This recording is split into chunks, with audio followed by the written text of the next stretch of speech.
एक ऐसा हीरो जो दिखने में बेहद सादा, अभिनय में गहराई से भरा, लेकिन जिसकी किस्मत ने उसे कभी सुपरस्टार बनने नहीं दिया। ये कहानी है 70-80 के दशक के उस अभिनेता की जिसे लोग आज भी याद करते हैं। विनोद मेहरा 13 फरवरी 1945 को अमृतसर में जन्म हुआ। फिल्मी दुनिया में कदम बचपन में ही रख दिया। उन्होंने बतौर चाइल्ड आर्टिस्ट फिल्म रागिनी में काम किया, लेकिन बड़े होकर हीरो बनने का सफ़र आसान नहीं था। 1960 के दशक में उन्होंने फिल्मों में वापसी की। फिल्म एक थी रीता से उन्हें पहचान मिली, लेकिन वे उस दौर में आए जब राजेश खन्ना रोमांस के बादशाह थे और Amitabh Bachchan angry young man के रूप में उभर रहे थे। ऐसे में विनोद मेहरा को अपनी अलग जगह बनानी थी। विनोद मेहरा की खासियत थी उनकी सादगी और भावनात्मक अभिनय। उन्होंने कई फिल्मों में यादगार भूमिकाएं निभाई। अनुरोध, घर, स्वर्ग नरक।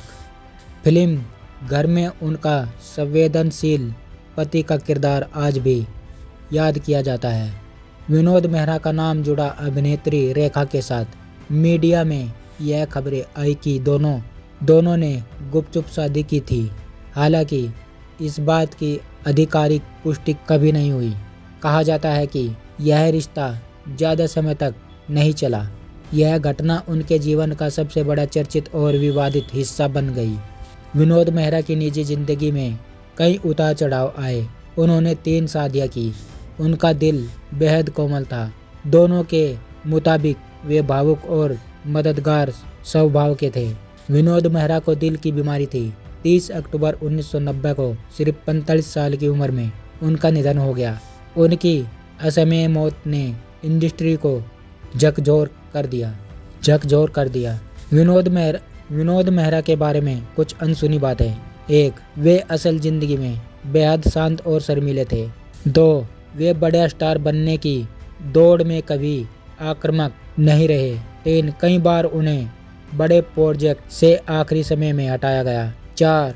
वे दोस्ती निभाने के लिए जाने जाते थे। 5. उनकी बेटी सोनिया मेहरा ने भी फिल्मों में काम किया। विरासत और यादें। विनोद मेहरा शायद सुपरस्टार नहीं बने, लेकिन वे संवेदनशील अभिनेता जरूर रहे। उनकी फिल्में आज भी 70-80 के दशक की सादगी की याद दिलाती है। कुछ सितारे आसमान पर चमकते हैं और कुछ दिलों में। विनोद मेहरा उन सितारों में से एक थे जो शायद बॉक्स ऑफिस पर इतिहास नहीं बना पाए, लेकिन दर्शकों के दिलों में हमेशा जिंदा रहेंगे।